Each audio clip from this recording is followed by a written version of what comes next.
Hello दोस्तों, कैसे हैं आप सभी। आशा है आप सभी बहुत अच्छे होंगे। तो आज डे 13 है हमारे SSC JEE 90 days crash course का, जिसमें हम technical as well as non technical दोनों ही सब्जेक्ट्स को बहुत ही बेहतरीन तरीके से कंप्लीट करने वाले हैं इन 90 दिनों में। और ये जो क्रैश कोर्स है वो टारगेटेड है एसएससी जेईई 2024 के लिए। लेकिन अगर इसके साथ साथ आप किसी अदर स्टेट जेईई की भी प्रिपरेशन कर रहे हैं, जैसे कि यूपी ट्रिपल एससी जेईई हो गया या फिर एनबीसीसी जेईई हो गया, तो इन एग्ज़ाम्स के लिए भी जो है ये क्रैश कोर्स काफ़ी फ्रूटफुल होने वाला है, काफ़ी यूज़फुल होने वाला है। तो आप मेक श्योर कीजिएगा कि आप इस चैनल को सब्सक्राइब करें, जिससे कि आप भी इस क्रैश कोर्स से जुड़ सकते हैं और अपनी प्रिपरेशन को और बेहतर बना सकते हैं और नेक्स्ट लेवल पर पहुंचा सकते हैं और अपने सिलेक्शन को गारंटीड कर सकते हैं। अगर हम बात करते हैं इस वीडियो की, तो ये जो वीडियो होगा वो रीजनिंग के लिए डेडिकेटेड होगा। और इससे पहले हमने 2 रीजनिंग के लेक्चर्स कर लिए हैं, यानी कि ये जो है हमारा 3rd लेक्चर है रीजनिंग में। इससे पहले हमने 2 लेक्चर्स में रीजनिंग पढ़ा है, कुछ टॉपिक्स हमने क्लियर किए हैं, जिनकी अगर हम बात करें तो alphabetical series, numerical series, missing number, direction and distance और उसके बाद वेन डायग्राम। ये कुछ टॉपिक्स हैं जिनके बारे में जो है हमने पिछले 2 वीडियोज़ में कंप्लीट कर लिया है, मतलब जो हमारे कॉन्सेप्ट्स हैं उनको क्लियर कर लिया है। और अगर मैं ये आशा रखता हूँ कि अगर आपने उन्हें नहीं देखा तो आप प्लीज़ मेक श्योर कीजिएगा कि आप जो है पहले उन वीडियोज़ को देख लें, जिससे कि जो है ये टॉपिक्स आपके भी क्लियर हो जाएँ। और अगर आज की वीडियो में हम बात करें तो आज की वीडियो में हम डाइस सिलोगिज्म, साथ ही साथ कोडिंग डिकोडिंग, ये 3 इंपॉर्टेंट टॉपिक्स को पढ़ने वाले हैं। इन टॉपिक्स में मैं बताऊंगा कि किस तरह से हम इन क्वेश्चंस को अप्रोच कर सकते हैं, जिससे कि हम कम से कम समय में इन क्वेश्चंस को जो है जल्दी से जल्दी जो है सॉल्व कर सकें। और इसके साथ साथ मैं अपने एक्सपीरियंस के अकॉर्डिंगली बताऊँगा कि जो है क्वेश्चंस को किस तरह से हमें देखना चाहिए, किस तरह से अप्रोच करना चाहिए या फिर किस तरह से सॉल्व करना चाहिए। और क्या क्या कुछ ऐसे ट्रिक्स हैं, क्या क्या कुछ ऐसे चीज़ें हैं जो ध्यान में रखनी चाहिए इन क्वेश्चंस को सॉल्व करने में, जिससे कि हमें जो है किसी तरह का जो है दिक्कत ना हो सॉल्व करने में। तो इन सभी चीज़ों को मैं बताने वाला हूँ। ये सभी चीज़ें जो है इस वीडियो में हम लोग बात करेंगे इस बारे में। तो आप मेक श्योर कीजिएगा कि आप जो है वीडियो में एंड तक बने रहें, जिससे कि जो है आपके ये टॉपिक्स क्लियर हो जाएँ। तो चलिए वीडियो को शुरू करते हैं। तो अगर सबसे पहले बात करते हैं, सबसे पहले अगर हम बात करें कोडिंग डिकोडिंग की, ठीक है, कोडिंग डिकोडिंग की, तो कोडिंग डिकोडिंग में होता क्या है, इसके लिए कोई ये नहीं है, कोई ट्रिक नहीं है। कोडिंग डिकोडिंग के लिए कोई ट्रिक नहीं है। ये जो कोडिंग डिकोडिंग होगा ना, वो आपका, अगर आपको इसको सॉल्व करना सीखना है, इसको फास्टली सॉल्व करना है, विथ स्पीड सॉल्व करना है, तो उसके लिए आपके पास होना चाहिए प्रैक्टिस। वैसे तो अगर हम बात करें तो reasoning is all about practice, reasoning is all about practice, ठीक है। लेकिन हम क्या कर सकते हैं, जब आप प्रैक्टिस करेंगे ना, तो आपको धीरे धीरे जो है वो पता चलेगा कि हमें किस तरह से क्वेश्चंस को अप्रोच करना चाहिए, किस तरह से जो है हमें क्वेश्चंस को सॉल्व करना चाहिए, या फिर हमें किस नज़रिए से देखना चाहिए कि हम क्वेश्चंस को फटाक से सॉल्व कर सकें। तो कुछ पॉइंट्स हैं जो मैं आपको बताना चाहूँगा, जिससे कि जो है कोडिंग डिकोडिंग में आपको हेल्प मिल सकता है, ठीक है। तो सबसे पहला चीज़ है, देखिए कोडिंग डिकोडिंग में ज़रूरी नहीं है कि असल में ये जो कोडिंग डिकोडिंग होता है ना, इसके लॉजिक का कोई एज सच कोई सर्टेन सा फॉर्मूला या फिर सर्टेन सा कोई चीज़ नहीं है, पर्टिकुलर चीज़ नहीं है। बहुत लोगों की अलग-अलग ये हो सकते हैं, अलग-अलग लोगों के अलग-अलग लॉजिक होते हैं। एक ही क्वेश्चन को लोग कई तरह से लगाते हैं, कई तरह से सॉल्व करते हैं अपने-अपने लॉजिक के अकॉर्डिंग। तो एज सच कोई ये नहीं है फॉर्मूला, सर्टेन सा फॉर्मूला नहीं है। बट हाँ, कुछ चीज़ें हैं जो आपको जो है हेल्प आउट करेंगी इन क्वेश्चन से डील करने में, इन्हें टैकल करने में। तो देखिए, सबसे पहले तो मैं आपको यही आपको अपना ये दे दूँगा, सजेशन दूँगा कि आप क्या कीजिए, आप जो मैंने अल्फ़ाबेट और नंबर सिस्टम के बारे में जो भी मैंने चीज़ें आपको बताई हैं पिछले वीडियोज़ में, उनके थ्रू जो है आप अल्फ़ाबेटिकल सीरीज़ मतलब अल्फ़ाबेट्स के प्लेस वैल्यू उन्हें याद कर लें और न्यूमेरिकल सीरीज़ के क्वेश्चन से सॉल्व करें। जब आप इन दोनों चीज़ों को कर लेंगे ना, तो जो है किसी न किसी तरह से आपको पता चल जाएगा कि अल्फ़ाबेट को और नंबर के साथ किस तरह से डील किया जाता है। और इनके हेल्प से जो है कहीं न कहीं ये जो है बहुत इम्पोर्टेंट और ये करते हैं, इम्पोर्टेंट रोल प्ले करते हैं, ठीक है, कोडिंग डिकोडिंग में। क्योंकि इनके थ्रू, इनके हेल्प से जो है आप जो है, क्योंकि कोडिंग डिकोडिंग में आपको मालूम है, एक वर्ड को है दूसरे वर्ड में डिकोड करके देगा और बोलेगा कि बताओ इसका मतलब क्या है। ऐसा मतलब ऐसा कुछ-कुछ क्वेश्चन आता है। या फिर कह देगा कि ये इसको अगर हम इस तरह से लिख रहे हैं तो इसको बताओ कि इसको किस तरह से लिखें। तो कुछ इस तरह से क्वेश्चन आ सकते हैं। ज़रूरी नहीं है कि ये जो है आपका जो पहला वर्ड है वो अल्फ़ाबेट हो, ये भी हो सकता है कि अल्फ़ाबेट हो या फिर हो सकता है नंबर हो। हो सकता है कि जिसमें आपको जिस भाषा में आपको डिकोड करना है, वो हो सकता है ये हो, सिंबल हो, या फिर हो सकता है वो भी अल्फ़ाबेट हो, या फिर हो सकता है वो भी नंबर हो। तो एज़ सच कोई सर्टेन सा थिंग नहीं है। बट हम क्या कर सकते हैं, अगर मतलब बेसिकली अगर हम बात करें तो मोस्टली जो है अल्फ़ाबेट और नंबर से ज़्यादा क्वेश्चन आते हैं, अल्फ़ाबेट, नंबर और सिंबल से, ठीक है। तो जो है अगर हम अल्फ़ाबेट और नंबर को कहीं न कहीं हम इसके क्वेश्चन सॉल्व करेंगे, तो हमें हेल्प होगी कि हम जान सकें कि जो इसमें मतलब इन 2 वर्ड्स में जो रिलेशनशिप आ रहा है, जो लॉजिक है, वो कैसा है। तो कहीं ना कहीं इससे हमें हेल्प आउट होगा, तो मैं कहूँगा कि आप इसे तैयार कर लीजिए। इसके बाद है अल्फ़ाबेटिकल सीरीज़, ठीक है, मतलब जो मैंने आपको यहाँ पे चीज़ बताई वही चीज़ें मैंने यहाँ पे बताई हैं। उसके बाद थर्ड चीज़ है आपको लॉजिक। आपको पता होना चाहिए कि आपको कौन सा लॉजिक अप्लाई करना है, ठीक है, आपको पता होना चाहिए कि हमें कैसा लॉजिक लगाना है। और एक चीज़ ये भी है कि बहुत बार ऐसा होता है कि हम जो है काफ़ी लंबा सा लॉजिक लगाते हैं क्वेश्चंस में काफ़ी टाइम दे देते हैं बस ये सोच के कि ये मुझसे होना चाहिए, और एज सच बहुत सारे एस्पिरेंट्स हैं जो ईगो में जाते हैं, बट ऐसा नहीं करना चाहिए। अगर आपको नहीं आ रहा तो आपको आगे बढ़ना चाहिए, मूव ऑन होना चाहिए, और एट द एंड जो है आपको पूरे क्वेश्चंस, क्योंकि अगर ये क्वेश्चन में आपको 3 मिनट लग रहा है तो हो सकता है कि आप इन 3 मिनट्स में 3 क्वेश्चन और सॉल्व करें जिनसे आपको 3 मार्क्स गेन हो सकते थे, और आपने क्या किया, इन 3 मिनट्स में सिर्फ 1 मार्क्स गेन किया। तो हमें वो चीज़ में ध्यान देना चाहिए, और एज सच अगर कोई बहुत लंबा सा लॉजिक लगे तो उसको छोड़ देना चाहिए और बाद में अटेम्प्ट करना चाहिए अगर समय बचता है तो, और अगर छोटा मोटा लॉजिक है तो वो आपको देख लेना है। ये जो लॉजिक वाली चीज़ मैंने आपको बताई, ये जो है आपको विद प्रैक्टिस आ जाएगा। तो कोडिंग डिकोडिंग में एज सच कोई ये नहीं है, जब हम आगे जो है, जब हमारी ये सीरीज़ में हम कुछ आगे मतलब चले जाएंगे, और ये सारी जो चीज़ें हैं जो मैंने आपको बताई, जितने भी टॉपिक्स, उन टॉपिक्स के बाद और जितने टॉपिक्स बचे हुए हैं उनको हम जब क्लियर कर लेंगे, इस तरह से हम लोग थोड़ा बहुत पढ़ लेंगे, थोड़ा बहुत आइडिया ले लेंगे कि किनके साथ किसके साथ कैसे डील करना है, तो जो है हम क्वेश्चन सीरीज़ भी करेंगे। ऑब्वियस सी बात है, कुछ क्वेश्चन हम लोग मिलकर एक साथ अटेम्प्ट भी करेंगे, जिसके थ्रू जो है हमारी जो ये है एक्सपीरियंस है, या फिर आप कह सकते हैं कि हमारी जो अप्रोच है वो सुधर सके, और हम जो है अच्छा परफॉर्म कर सके एग्जाम में। तो तब जो है हम लोग कोडिंग डिकोडिंग के बारे में और बढ़िया से पढ़ लेंगे। फिलहाल में यही चीज़ था जो मैं आपको बता सकता हूँ, जो मैं आपको सजेस्ट कर सकता हूँ कि आप प्रैक्टिस करिए कोडिंग डिकोडिंग की, और इन सब चीज़ों पे प्रैक्टिस करिए, जिससे कि ये कोडिंग डिकोडिंग डायरेक्टली या इनडायरेक्टली आपका इंप्रूव हो जाएगा, ठीक है। इसके बाद हम बात करते हैं सिलोगिज्म की, ठीक है। तो सिलोगिज्म में क्या होता है, इसमें देखिए, ये जो इस मेथड का मुझे नाम नहीं मालूम, लेकिन मैं ऐसा ही सॉल्व करता हूँ, और मुझे लगता है कि बहुत सारे लोग ऐसे ही सॉल्व करते हैं। तो देखिए क्या होता है, अगर आपको जो है स्टेटमेंट में कहीं सम का यूज़ किया है, ठीक है, सम का यूज़ किया है, तो उसे हम इस तरह से बता सकते हैं, ठीक है। यानी कि आधा मतलब ऐसे एक सर्कल, मान लीजिए कोई बोल रहा है कि यहाँ पे देखिए बताया हुआ है मैंने एग्जांपल कि सम बुक्स आर टेबल, ठीक है, सम बुक्स आर टेबल, तो कुछ बुक्स, ये हुआ कुछ बुक्स, ये हुआ बुक और ये हुआ टेबल, मान लीजिए 2 सर्कल है, ये हुआ बुक, ये हुआ टेबल। तो अगर हम इन्हें इस तरह से क्रॉस करें तो हमें पता चल रहा है कि ये जो बुक है वो टेबल भी है, ठीक है। तो इस तरह से हमें जो है ये स्टेटमेंट हम सेटिस्फाई कर सकते हैं। उसके बाद मतलब ये जो सिलोगिज्म के जो क्वेश्चन होते हैं उनमें हम क्या करते हैं, उनमें हम जो स्टेटमेंट्स हैं उन्हें हम डायग्राम के फॉर्म में चेंज कर लेते हैं, ठीक है। तो उसके बाद अगर आपका स्टेटमेंट में ऑल वर्ड आ रहा है, क्या आ रहा है, ऑल वर्ड आ रहा है, तो देखिए आपको अगर ये मान लीजिए अगर कह रहा है कि ऑल टेबल, यहाँ देखिए क्या कह रहा है, all table are wood, all tables are wood, तो अगर हर सब टेबल वुड है मतलब ये टेबल है और ये वुड है, ठीक है। मतलब कि ये जो टेबल है आपका किस में आ रहा है, वुड वाले सर्कल में आ रहा है, ठीक है। तो कहीं ना कहीं ये जो है स्टेटमेंट सेटिस्फाई हो जा रहा है, क्योंकि यहाँ पे ये नहीं बोला है कि ऑल वुड आर टेबल, ये बात नहीं बोली गई है, ये बोली गई कि ऑल टेबल आर वुड, यानी कि टेबल आपका अंदर रहेगा और वुड जो है बाहर रहेगा। उसके बाद एक है, अगर आपका वर्ड यूज़ आता है नो, अगर आपका नो वर्ड का यूज़ आता है स्टेटमेंट में, तो आपको जो है उनको अलग करना है। मतलब कि अगर देखिए इस क्वेश्चन से आप समझिए, सम बुक्स आर टेबल, ठीक है, तो ये देखिए मैंने क्या किया, ये सम बुक्स हो गए और ये हो गया टेबल, ये दोनों ऐसे हो गए, तो सम बुक्स आर टेबल, ठीक है।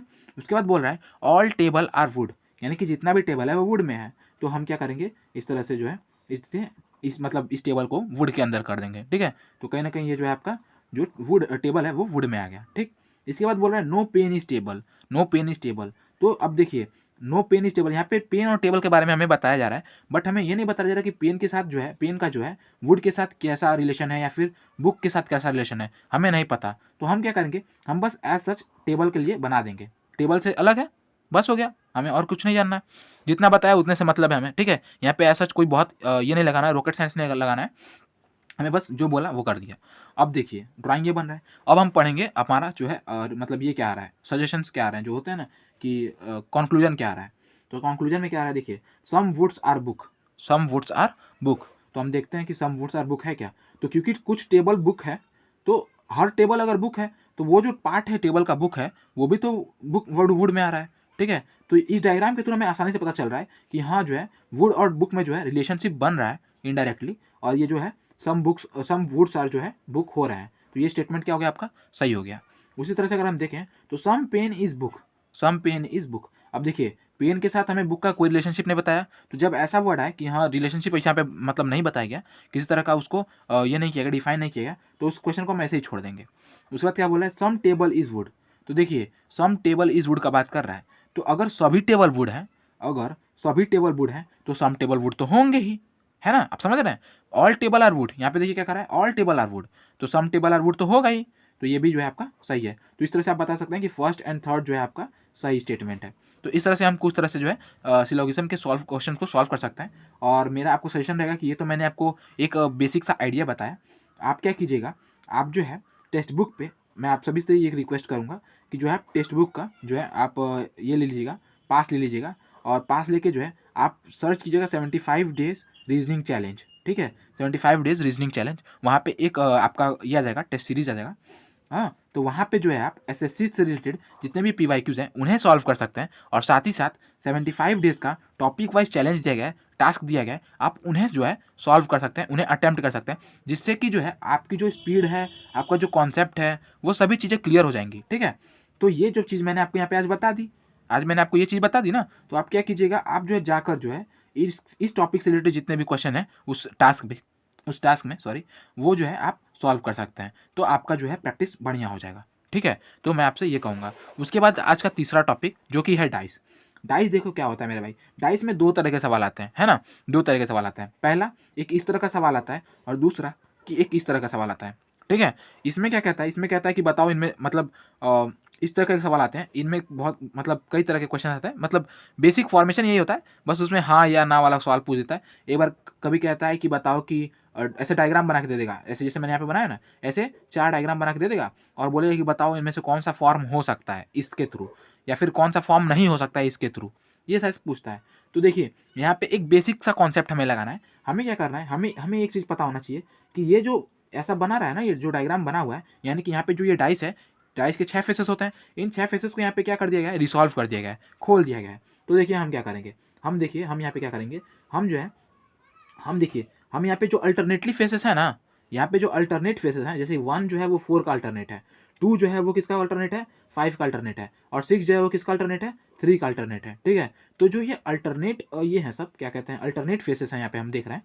ये अल्टरनेट फेसेस आप क्या कह सकते हैं, अपोजिट फेसेस। ये जो अल्टरनेट फेसेस हैं वो अपोजिट फेसेस हैं, और हम सभी को पता है कि अपोजिट फेसेस कभी भी डायग्राम में एक साथ नहीं आ सकते, है ना। मान लीजिए ये कोई अगर डाइस ही है, जैसे यहाँ पे मान लीजिए ये कोई डाइस है, तो अगर हम कहें कि 5 और 1 एक दूसरे का मतलब अगर ये एक दूसरे का अपोजिट है, तो क्या ये इस डायग्राम में वो एक साथ आ सकते, नहीं आ सकते। 5 का अपोजिट कौन होगा, जो इसके यहाँ पे जो नीचे वाले सरफेस पे होगा, नीचे वाले फेस पे होगा, है ना। तो इस तरह से हम यहाँ पे पता कर सकते हैं कि यहाँ पे जो अल्टरनेट फेसेस हैं वो अपोजिट फेसेस हैं, और अपोजिट फेसेस कभी भी एक साथ नहीं आते हैं। तो इन डायग्राम को हम इसके थ्रू जो है ये कर सकते हैं, छाट सकते हैं, पता कर सकते हैं कि हाँ इनमें से कौन सा ऐसा डायग्राम है जिनमें जो है ये चीज़ फॉलो कर रहा है। ठीक है, तो इसके थ्रू आप इन क्वेश्चन को सॉल्व कर सकते हैं। इसके बाद दूसरा जो है वो ये है कि इस तरह का देगा क्वेश्चन और कहेगा कि बताओ कि जो है 1 का जो है अपोजिट कौन है। ठीक है, 1 का अपोजिट कौन है, 1 का अपोजिट कौन है बताना है। तो देखिए हम क्या करते हैं, यहाँ पे जब 3 डायग्राम देगा ना मेरे भाई, तो आप क्या करिएगा, आप ये करिएगा, आप देखिए अब देखिए 1 5 3 यहाँ पे दिया गया है, हमें यहाँ पे 1 की बात करना है, 1 यहाँ पे है। ठीक है, इस डाइस में 1 है। अब हम खोजेंगे कि क्या ये जो 1 के अलावा जो ये 2 चीज़ें हैं, ये जो चीज़ें हैं वो क्या किसी और डाइस में आ रही हैं, आ रही हैं, आ रही है ना, आ रही है, मतलब कि ठीक है 1 5 3 अगर हैं तो फिर 1 का अपोजिट कौन हो गया, 2 ही हो गया। 1 का अपोजिट कौन हो गया, 2 ही हो गया। लेकिन अगर मान लीजिए किसी केस में नहीं है, किसी में भी वो चीज़ नहीं है। ठीक है, मतलब यहाँ पे 1 मान लीजिए, जैसे मैं बताता हूँ, यहाँ पे तो हमने 1 का निकाल दिया, मैंने तो गंदा कर दिया, चलो ठीक है। 1 हमने यहाँ पे 1 का जो है अपोजिट निकाल दिया कि 2 है। अब दूसरा टाइप का क्वेश्चन क्या हो सकता है, दूसरा टाइप में क्वेश्चन क्या हो सकता है, वो हो सकता है कि हमारा जो है, जैसा हमने यहाँ पे तो हमें पता चल गया, क्योंकि यहाँ पे जो है हमारा 2 नंबर जो है, क्योंकि 2 नंबर जो है यहाँ पे हमारे कांस्टेंट थे, 2 नंबर हमारे को हमको साफ दिख जा रहे थे कि हाँ 5 और 3 जो है इन क्वेश्चन में, यानी 1 और 2 जो है एक दूसरे का अपोजिट हमें पता चल जा रहा है। लेकिन अगर ऐसा हो कि हमें बोल दे बताओ कि जो है 3 का अपोजिट कौन है, 3 का अपोजिट कौन है, और क्वेश्चन में जो है ये 1 और 5 जो है कहीं भी अवेलेबल एक साथ नहीं है ना, एक साथ नहीं है, यही चीज़ हुआ ना वहाँ पे जो है हमारे अदर जिनका अपोजिट बताना था उसके अलावा जो 2 थे वो सेम थे, तो हमने बता दिया। लेकिन यहाँ पे सेम नहीं है किसी में, और सिर्फ 1 ही सेम है, एक ही वर्ड एक ही सेम है, बाकी अलग अलग है सब में। तो हम क्या करेंगे, जो हमारा सेम है उसे हम एक मैनर में लिख देंगे, जैसे हमने यहाँ पे लिख दिया किस तरह से 1 3 5, है ना, किस तरह से जा रहा है, क्लॉकवाइज जा रहा है, क्लॉकवाइज हमने लिख दिया। तो हम क्या करेंगे, अगले वाले में भी हम क्या करेंगे, वैसे ही क्लॉकवाइज लिख देंगे, 1 के जिससे स्टार्ट करना है। जैसे मान लीजिए यहाँ पे 1 लिखा, अब यहाँ पे क्योंकि यहाँ पे 1 है तो हम यहाँ से 1 शुरू कर रहे हैं। लेकिन अगर यहाँ से होता ना मेरे भाई, अगर यहाँ पे 1 होता और यहाँ पे अगर 6 होता तो फिर हम यहाँ से स्टार्ट करते 1, 2 और 6 होता। ठीक है, मतलब क्लॉकवाइज डायरेक्शन में चलते हैं और स्टार्टिंग पॉइंट हमारा सेम वाला होगा।